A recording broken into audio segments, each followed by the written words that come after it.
Now, if you mark in your Bibles, underline that. Hey, welcome back to another episode of the If You Mark in Your Bible podcast. My name is Josh, your host, and today we are looking at Micah chapter 7, verses 1 through 3, and the title of our episode is The Most Discouraging Verse. Studying this with us today is Geoff Tucker, no stranger to the podcast. He's been on before, so I'd encourage you to go back to previous seasons, find the one he's on. I think we looked at Ezekiel, if I'm mistaken. Yep. So go check that out. That's a good study as well. But as we mentioned, the most discouraging verse, Geoff, if you had to choose a passage for this episode to describe the most discouraging verse, what would you have chosen? Well, that's a good question. You know, my first thought was, would this be discouraging to me personally?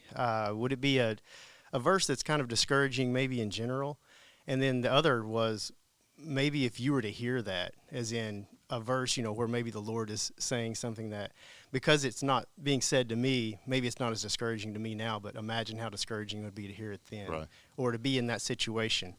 And my first impulse was to go to John 15, verses 18 and 19, and the first half of 20, which I can read that real quick. In this passage, it says, "If the world hates you, know that it has hated me before it hated you. If you were of the world would love its own. But because you are not of the world, but I chose you out of the world, therefore the world hates you. Remember the word that I said to you, a slave is not greater than his master. If they persecuted me, they will also persecute you." And the reason I chose this verse is not so much because the words themselves are so discouraging, as much as the living it is so discouraging. It is very hard as a Christian sometimes, especially in the early stages of your walk, to put enmity between you and the world, because right, this is where you are. And a lot of people get discouraged in their journey because of that. And so when we take on the name Christian, when we put Christ on in baptism, you know, we are stepping out of the world and into the light. But a lot of times that causes some real conflict, and it does discourage a lot of people. So that was my reasoning for picking it. You know, as a teacher, James 3:1 feels a little discouraging, you know, saying that not many of us choose to be teachers. Right. But I've spoke to a lot of people on that verse saying that, you know, I don't think that is meant to discourage us from wanting to teach as much as it's letting us know that it's something that we need to take serious and we need to put the time and effort in. And then, of course, there's multiple verses that, if I was in the moment at the time, would be very discouraging. You think back to Genesis, you know, and the flood and everything. So, but for me personally, I believe John 15. That's a good insight. Yeah. To those listening right now, put in the comments whatever you would what you would choose, the passage that you think would be considered the most discouraging as well. So, just a brief context of Micah. Micah was written around the 8th century BC. His ministry took place during the reign of Jotham, Ahaz, and Hezekiah. You had the Assyrian Empire, which was a threat against the nation of Israel at that time, social injustice as well as political instability in Israel, both the northern and southern kingdoms at this time. And in fact, the northern kingdom actually fell during Micah's ministry. So, excuse me, this was written either as they were about to fall or during or not soon after it actually did fall into Assyrian captivity. So most of his audience has been morally compromised, which is obviously discouraging from a prophet standpoint, and we're going to see that. In fact, the reason I specifically chose this verse is because of this scenario. It looks as if there's no morality in God's people at this time. So you have anything to add to the context before we begin? No, I love the context because, again, when we talk about Micah, we're talking about God's chosen people and the things that are being told to them. If I was in their shoes, in that situation, and hearing that, this would be very discouraging. And again, it goes back to that context of, how discouraging would it be to hear this coming to you, especially when it starts, "Woe is me." Right, right. And that's what's interesting. But, chapter 6 starts essentially a witness testimony against the people. And I'm glad you brought that up, because you say if you're sitting in that scenario, it would be discouraging to you. The people who actually sat in that position denied it. Yeah. Acted like it was no big deal, which I think shows just kind of, it's going to lend to essentially what we're going to talk about as far as this verse goes in the state of Israel. It was an interesting time because his time as a prophet was Jotham, was a pretty good king, but he didn't tear down the high places. Yeah. And he should have torn down the high places. In fact, you go back to Exodus and God tells them, when you get to these places, that's exactly what you have to do. He was a good king, but he didn't do that. And then you have Ahaz comes in, and he's a terrible king and idolater, And then Hezekiah comes in, and he's a lot better. And now he has his faults. He got prideful and showed his treasures in his army, and which led to captivity later on. But you see this leadership, and it goes back to what God had told Samuel. They've rejected me. And so you put all that together, and you see that Israel's kind of, like you said, going through this up and down time period. And during the time when idolatry was so bad, we always have to remember that God is a jealous God by his own admission, and that the condition that they were in, they just did not understand how serious it was to God. Right. And it's there's nothing like having your eyes open to that. Yeah, no, that's definitely, and that's why minor prophets is so valid today. Yes. I mean, not that in the rest of the Bible's not, but it's not difficult to see the correlation between the people and their sin thousands of years ago versus the sin of the world today. It hadn't changed, and so the message still applies. So without further ado, we'll begin reading. I'd like to bring up our text. I want to remind everyone that our text is brought to us or powered by the Scattered Abroad Network, where you can catch this podcast and many like it. So I'd encourage you to check that out. There's also an app you can find on the App Store that you can download. It's a great resource to a ton of podcasts, archived sermons, and so forth. So very definitely recommend that as well. So without further ado, let's begin reading verse 1. It says, "Woe is me, for I've become as when the summer fruit has been gathered, as when the grapes have been gleaned. There is no cluster to eat, no first ripe fig that my soul desires." What do you have there, bud?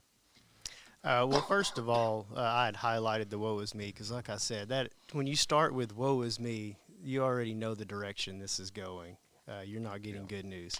But as he starts discussing the completely barren harvest that he's describing, he is not saying that there is some fruit. He is saying there is no fruit. Yeah. And for us as New Testament Christians, I always think about the fruits of the Spirit as described in Galatians 5.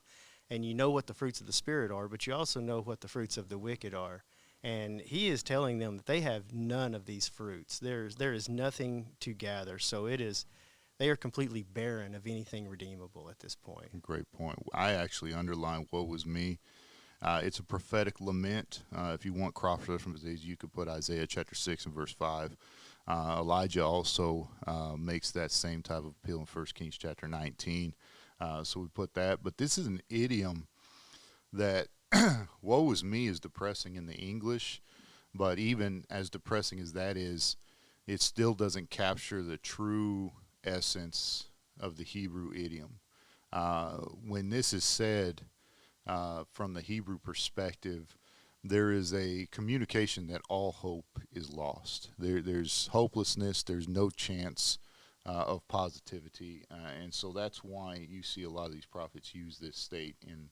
And it, I say that for this reason.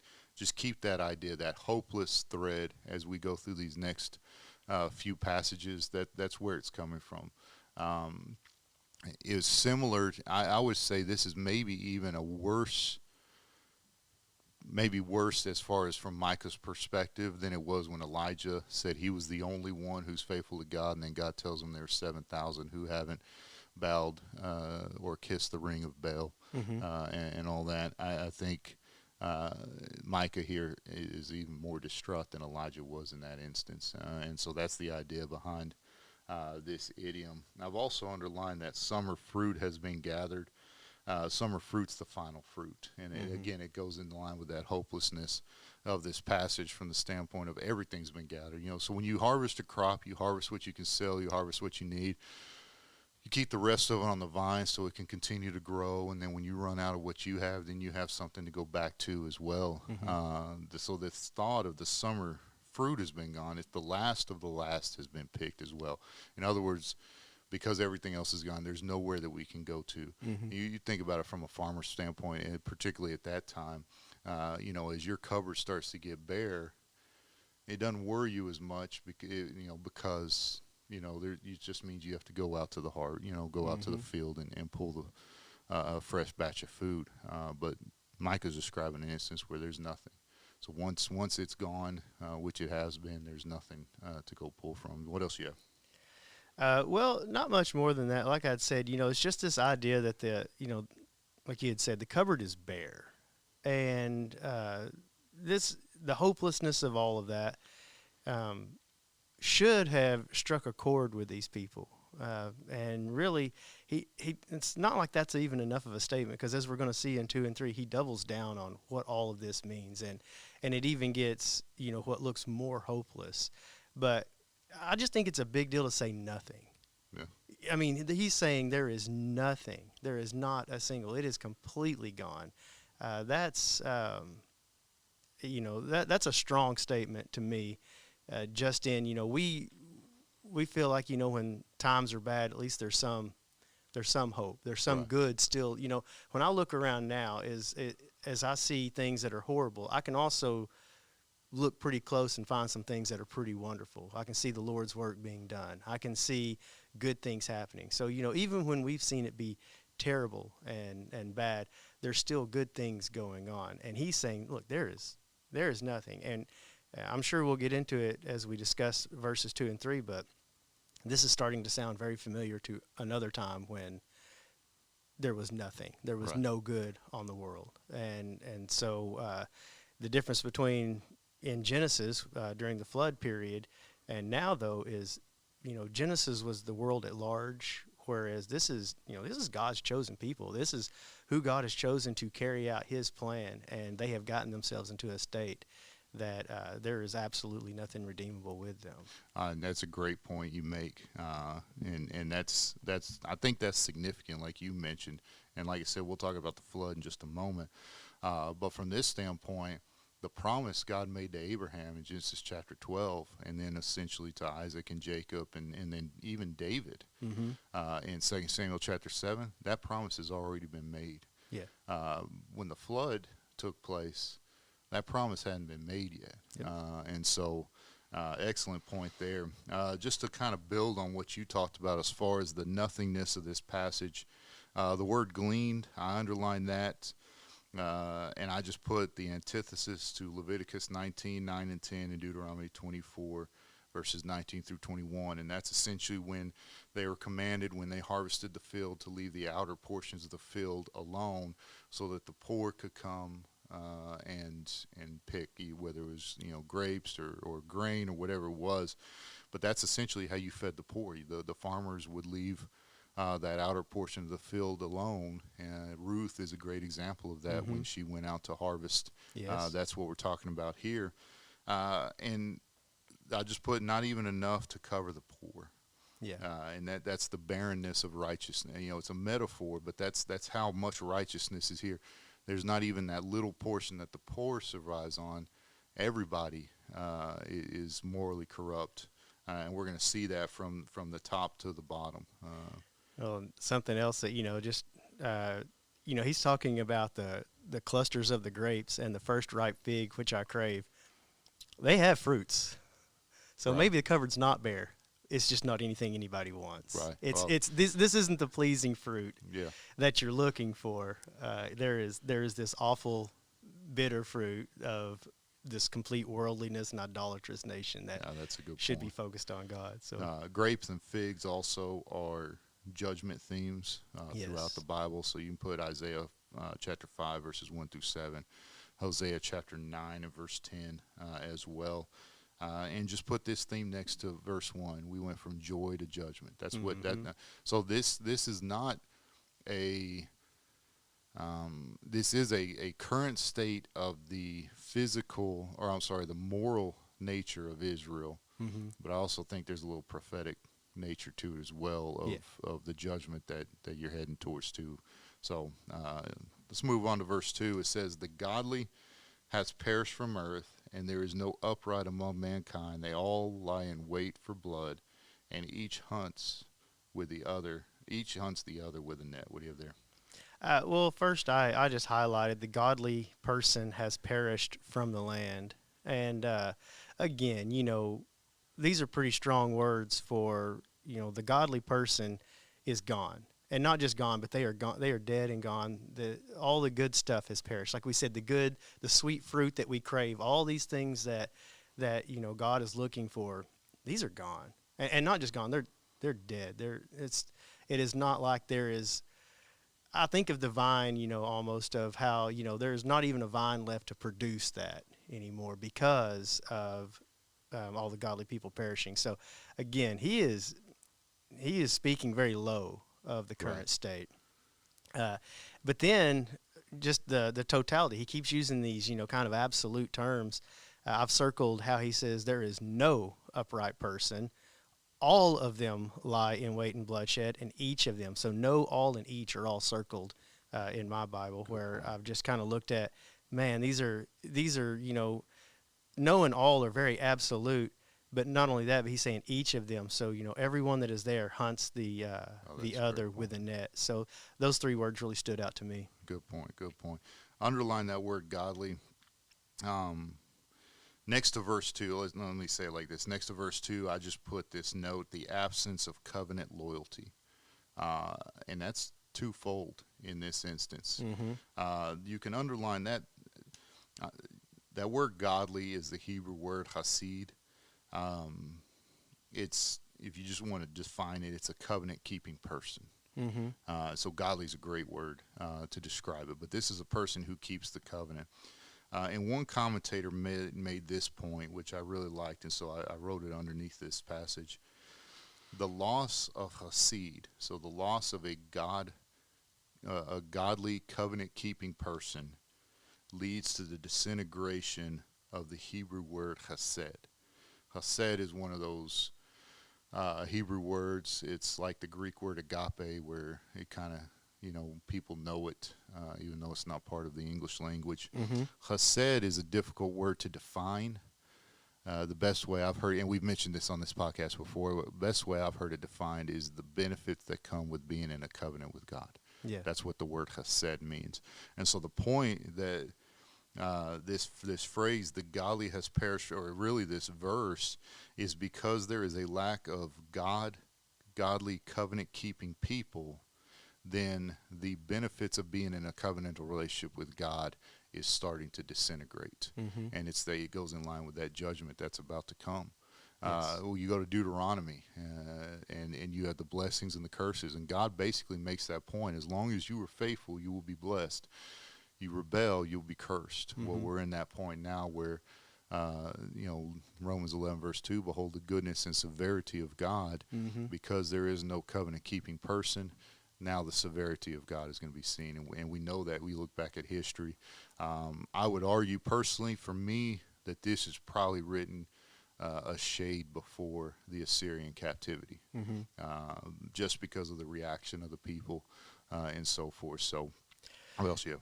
Well, and along those same lines, understanding the covenant relationship between us and God, or just people and God, whether it was under the Old Testament covenants and through the law and everything, or whether it's the covenant that we're under now through Christ, is how do we find ourselves outside of that covenant? It's never because God has broken his promise. Right. It is always because we have done something to remove ourselves from that covenant protection. That covenant is an agreement between us and God, and it was a covenant between them and God. And God told them everything they needed to know to stay within that covenant relationship, Right. to where they would be protected. He would fight on their side. He would lead them to where they were going, and they would have all these promises that they were given. The problem is they didn't do, and like we had said when we go back to those kings, they didn't finish the process. And that is why we have the prophets in the Old Testament, is them pleading with Israel to understand the error they made when they came into a land and did not destroy the high places, when they did not destroy the idols, when they did not completely get all of that out of the land before settling in. And then how that gravitates into, well, now we have an issue, and well, now the people are getting drawn into idolatry.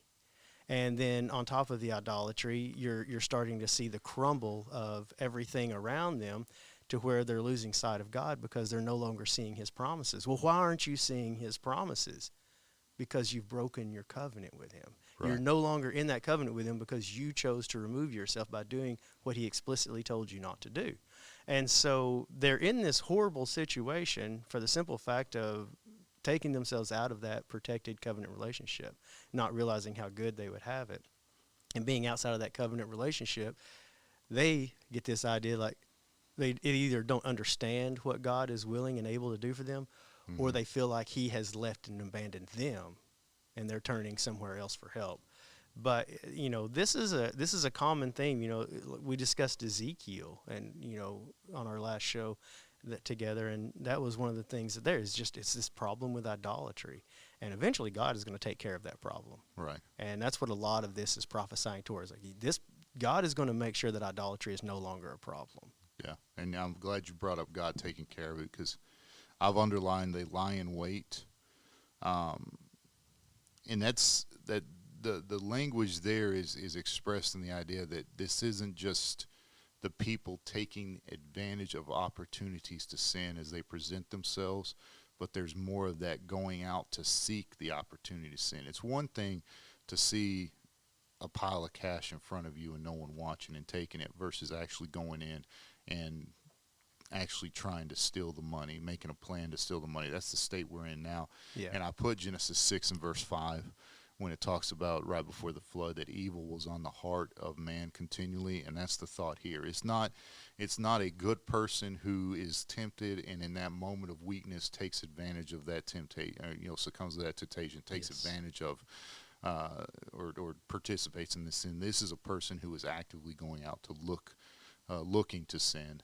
as well. And so again, verse 2 is probably the reason I would say that this was chosen as the most discouraging verse, because not only do you just have good people who are messing up, you just have a nation of wicked people who are finding pleasure and looking to fulfill a desire to do wickedness. And what does this make you think of when you read there is no upright person among men? That's a pretty general statement. So you think, okay, well, this is, these are people who have misguided morals or something like that. But then as you continue, it says, they lie in wait for bloodshed, and they hunt the other with a net.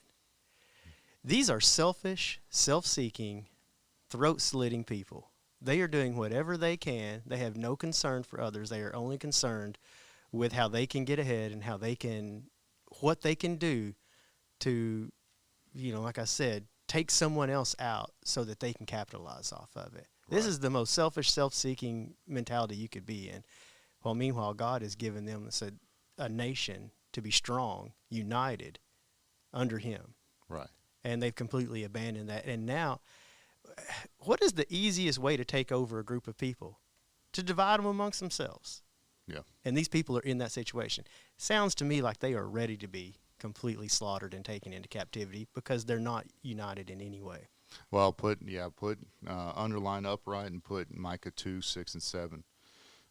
And there, I'll just read 6. Do not preach, thus they preach. One should not preach for such a thing. Disgrace will not overtake us. And that goes back to what you're talking about. If you had heard this, you'd be discouraged about it.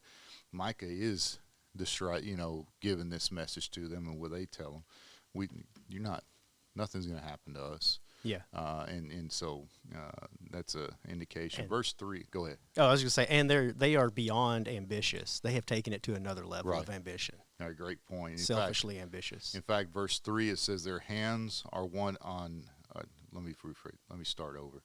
Their hands are on what is evil to do it well. And the prince and the judge ask for a bribe, and the great man utters the evil desire of his soul. Thus they weave it together. What do you have there? Well, so I'm using a New American Standard, 95, and it says, concerning evil, both hands do it well. Yeah. So it's a little bit different wording than what you have, but either way, it's still that same idea of, they have both hands filled. They are Well, completely occupied with doing evil. yeah, and on top of that, so that Hebrew word, both hands, is a great translation. In fact, I think it's probably better than this one. The idea there is ambidextrous. Yes. They can do it with both hands, which is describing their skill at committing sin. Yeah. And Takes practice to be right, good at both and hands. exactly. And you and I have, and I've had conversations with people where you look at someone who gets caught committing a crime. Yeah. And you see the intricacies and the level of intelligence and commitment and capability that goes into committing these crimes. And I've had conversations with people about those people and wondered, like, why didn't that person just use those tools and those talents to do something legal? Because they have the capability of doing so. Yeah. Well, that's what you have here. You have their heart is so set on wickedness and sin that that's what they're using their intellect, their capability, and their skills to do. Yeah, that ability that they have is driven by their desire. Right. And because their desire is only on evil, they're only going to use those talents for evil. Right. Whereas when you look at them, you think, man, you could find just ways to use those talents and have as much or more. I mean, same with these people. If they would have just stayed with God, think how much more they would have had. Right. And that's the lie that we buy. That's something that I am really frustrated with, personally, as just living in today's times, is that we are so eager to buy the lies that people sell us. And because we're so willing to buy the lies, they're able to get things over on us. It's like, we should not sit in our seats and tolerate this, but we've bought this lie. And one of the lies that we buy is that if it doesn't make sense to us, then it won't work. And so we tend to go with our own desires. Well, this makes sense to me, it will work. When God has given you a clear path that is different than the path you're taking, Right. but you don't trust it, you don't believe that God's way could be better than yours just because in your experience you just don't see how that could be possible. Try it. Just try it. Right. Test that theory. Oh, that's a great point, because I think that's where a lot of people, they just think it won't work, so they don't put it into practice at all. How could loving your enemies ever benefit you? They're just going to get you more run over. Right. Well, try it. Right. Great point. I'll underline that phrase also, weave it together. Systemic collaborative sin, and this goes back, the prince and the judge ask for a bribe. So these are individuals who are supposed to be upholding the law, Yes, ensuring that everyone's treated fairly. Even they're corrupt, and this goes in line with what we talked about earlier, just wickedness from the top down. But I've also, just put an arrow next to thus they weave it together, and I drew a line down all the way to verse 7, if you can, in your Bible. And he says, but as for me, I will look to the Lord. And I like that contrast that Micah is drawing here. Here you have essentially unity in wickedness. All these skilled individuals who are using their skills and capabilities to rebel against God and commit sin against God, iniquity, and so forth. You come down to the bottom, this goes back to what you were talking about as far as just the desire. Micah the prophet he switches the first person here, and it's just, I've committed to following the God, following the Lord. So though the world decay, the foundation is essentially in trusting God, and that's kind of the point you were making earlier about just trying it. And we see through the eyes of history and being able to read about what happened to Israel and Judah as a result of this wickedness, this talent, this desire, this partnership in wickedness failed everybody. And it was the ones who looked to God, who stood on that trust that God is faithful, who survived all of it. You look at Daniel, Ezekiel, Jeremiah during the Babylonian captivity.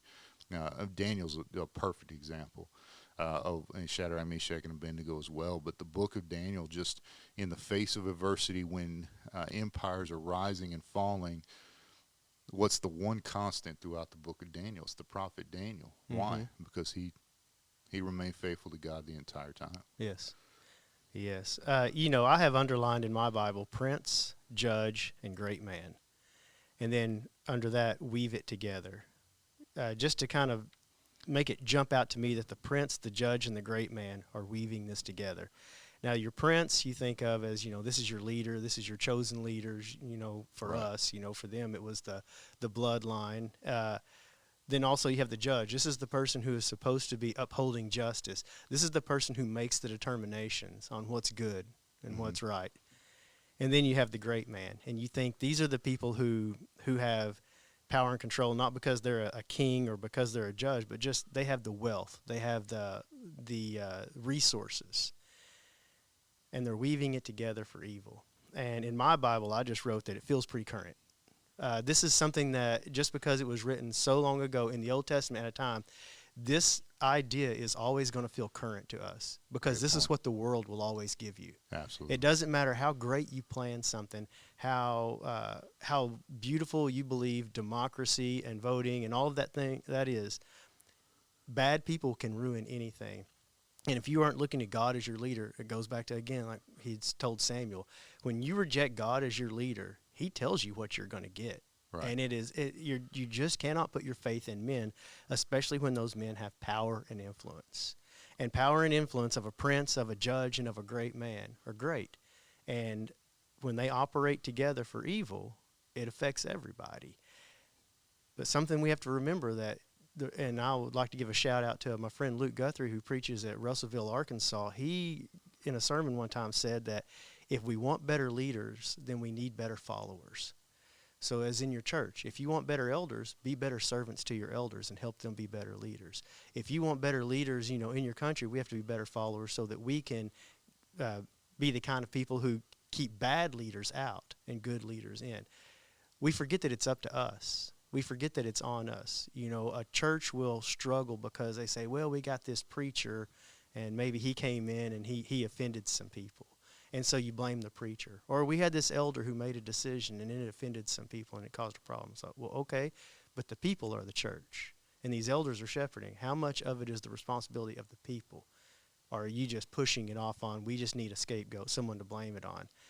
It's saying that all these people are weaving it together for evil, but if you will not tolerate this kind of stuff from your position, and if you will do that as a group, you won't have these kinds of leaders. You won't have these kinds of great men that are causing these kinds of problems. So it kind of goes back to us. We can't complain about just the leaders and the great men. It's on all of us together. And again, if there would have just been a few people who were standing up for righteousness, this wouldn't be so terrible. But unfortunately, everybody just says, it is what it is. And it's that is what it is mentality that has, probably even people who would do the right thing not doing the right thing. You're right. Complacency definitely is a detriment. That's a great point, in fact, and that's why the minor prophets like Micah are so relevant. Micah here, in essentially in the book of Micah, is showing us how to identify a decaying society. And I think you're absolutely right. I think it begins with us as individuals first, and then we affect the change when we change ourselves. So, Geoff, thank you so much for coming on, man. Yeah. I appreciate it. Enjoyed that. To those who are watching, thank you so much for your support. And until next time, keep studying. Mark in your Bibles, underline that.